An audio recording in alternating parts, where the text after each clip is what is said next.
الحمد لله نحمده ونستعينه ونستغفره ونؤمن به ونتوكل عليه ونعوذ بالله من شرور أنفسنا ومن سيئات أعمالنا. من يهده الله فلا مضل له ومن يضلله فلا هادي له، ونشهد أن لا إله إلا الله وحده لا شريك له، ونشهد أن لا إله إلا الله محمدا عبده ورسوله صلى الله تعالى عليه وعلى آله وأصحابه وبارك وسلم تسليما كثيرا. أما بعد، قال الله تبارك وتعالى في كلامه المجيد والفرقان الحميد: أعوذ بالله من الشيطان الرجيم.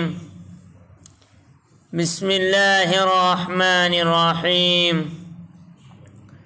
وإن خفتم ألا تقسطوا في اليتامى فانكحوا ما طاب لكم من النساء مثنى وثلاث ورباع، فإن خفتم ألا تعدلوا فواحدة أو ما ملكت أيمانكم ذلك أدنى ألا تعولوا. وقال تعالى: ومن آياته أن خلق لكم من أنفسكم أزواجا لتسكنوا إليها وجعل بينكم مودة ورحمة إن في ذلك لآيات لقوم يتفكرون. وقال تعالى: ولا تقربوا الزنا إنه كان فاحشة وساء سبيلا. عن عبد الله بن مسعود رضي الله تعالى عنه قال: قال رسول الله صلى الله عليه وسلم: يا معشر الشباب، من استطاع منكم الباءة فليتزوج فإنه أغض للبصر وأحسن للفرج، ومن لم يستطع فعليه بالصوم فإنه له وجاء. متفق عليه، أو قال كما صلى الله عليه وسلم. محترم اور معزز سامعین کرام، پیارے بھائیو، دوستو، آج ہم ایک ایسے معاشرے میں زندگی گزار رہے ہیں کہ طرح طرح کے ذرائع کے ذریعے بے حیائی کو پروموٹ کیا جاتا ہے، بے حیائی کو عام کیا جاتا ہے، اور شادی کو ایک بوجھ سمجھا جا رہا ہے۔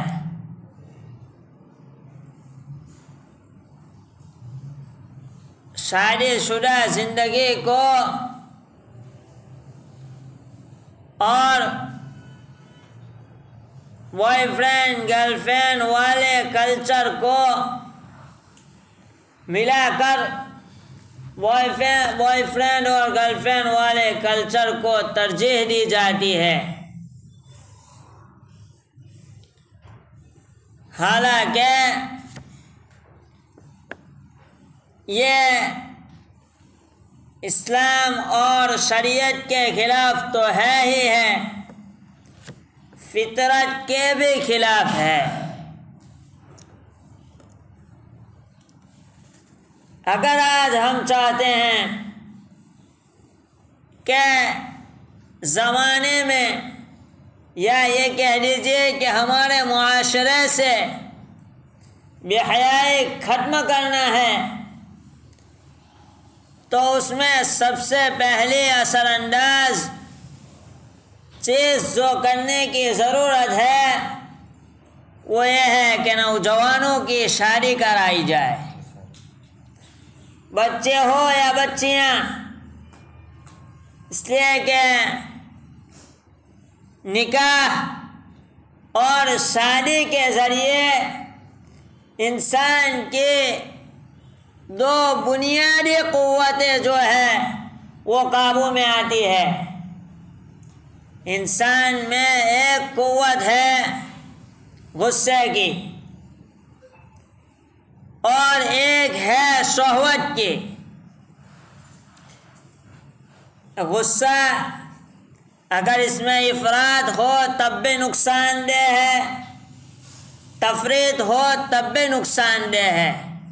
اگر غصہ زیادہ ہے تب بھی نقصان دہ ہے، اگر نہیں ہے تب بھی نقصان دہ ہے۔ اس لیے کہ اگر انسان کے اندر زیادہ غصہ ہے تو وہ کسی پر ظلم کرے گا، اور اگر بالکل نہیں ہے تو یہ بزدلی ہے اور یہ اچھی چیز نہیں ہے۔ مطلوب اور مقصود ہے وہ شجاعت اور بہادری ہے، اعتدال والا راستہ ہے، اور یہ نکاح کے ذریعے انسان کے قابو میں آتا ہے۔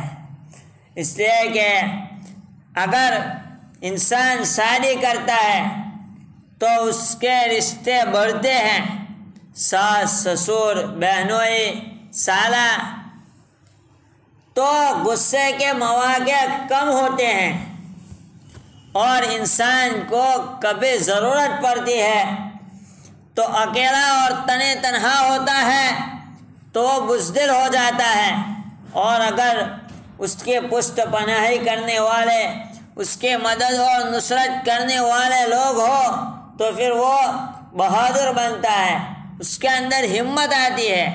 تو یہ نکاح کے ذریعے ایک تو غصہ کنٹرول میں قابو میں آتا ہے، اور دوسرا نکاح کا جو سب سے بڑا فائدہ ہے وہ یہ ہے کہ انسان میں شہوت کا ہونا یہ فطری چیز ہے۔ انسان کے اندر شہوت کا ہونا یہ فطری چیز ہے۔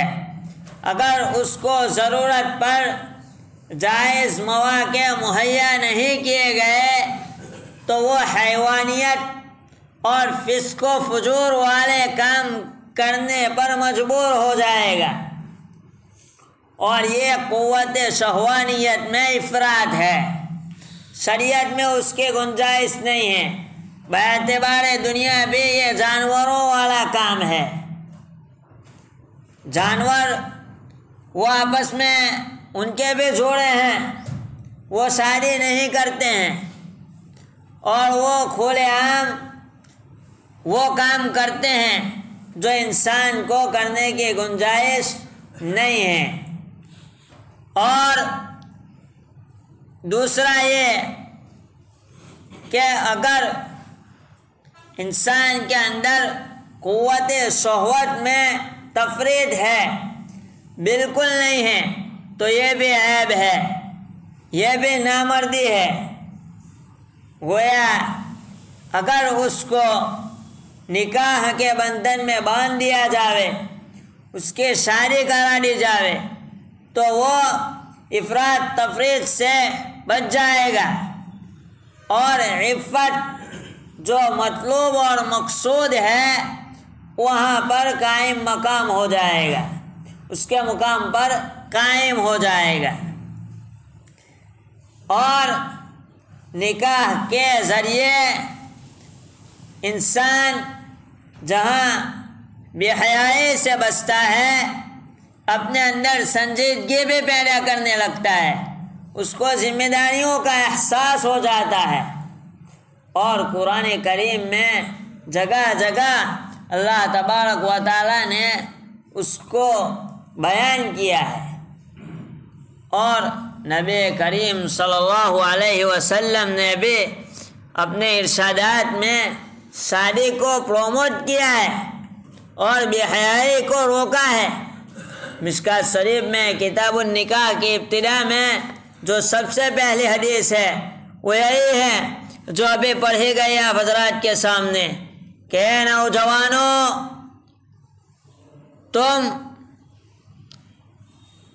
بیویوں کے ساتھ اگر نان و نفقہ کی طاقت رکھتے ہو، یعنی بیوی کو اس کے جو دنیا میں زندگی گزارنے کے ضروری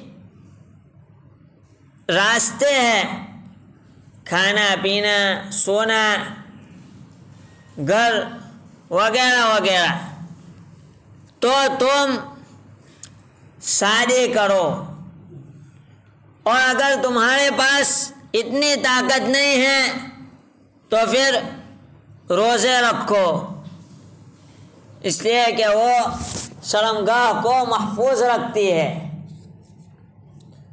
حتیٰ کہ ایک حدیث میں تو یہاں تک آیا ہے کہ تم شادی کرو اور اولاد پیدا کرو۔ نبی کریم صلی اللہ علیہ وسلم فرماتے ہیں کہ میں اس کے ذریعے دوسری امتوں پر فخر کروں گا۔ مفتی شفیع عثمانی رحمۃ اللہ علیہ فرماتے ہیں کہ اگر 14 سال کی لڑکی اور 15 سال کے لڑکے کا نکاح کروا دیا جائے تو بہت حد تک زنا اور بے حیائی سے معاشرہ بچ جائے گا۔ زنا کے متعلق تو قرآن کیا کہتا ہے؟ اس کے قریب بھی نہیں جانا ہے۔ حتیٰ کہ حدیث شریف میں تو یہاں تک ہے کہ اگر انسان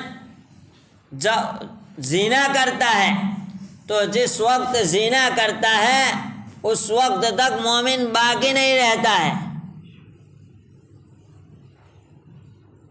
تو اگر ہم نے ضرورت اور وقت پر ہمارے بچوں کے نکاح نہیں کروائے تو پھر بے حیائی اور فسق و فجور والے کام ہوں گے، اس لیے کہ یہ تو فطری چیز ہے۔ تو اس کے بچنے کا سب سے بہترین ذریعہ کیا ہے کہ ہم وقت پر اپنی اولاد کی، اپنے بچوں کی، اپنی سوسائٹی والوں کی شادی کروا دیں۔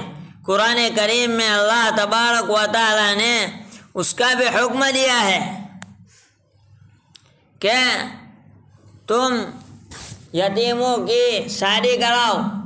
ذہن سے آیت نکل گئی ہے لیکن قرآن کریم میں اس کا بھی حکم دیا گیا ہے۔ تو ضرورت ہے کہ بے حیائی کے اور فسق و فجور کے راستے کو بند کرنے کے لیے ہم اپنی بالغ اولاد کی نکاح کروا دیں، اور خصوصاً بچیوں کی جانب زیادہ توجہ دی جائے۔ وقت ہو گیا ہے، اس لیے بات اسی پر ختم کرتے ہیں، آگے اسی موضوع پر بات کریں گے۔ اللہ تبارک و تعالی ہم سب کو عفت اور پاک دامنی کے ساتھ زندگی گزارنے کی توفیق عطا فرماوے۔ وآخر دعوانا ان الحمد للہ رب العالمین۔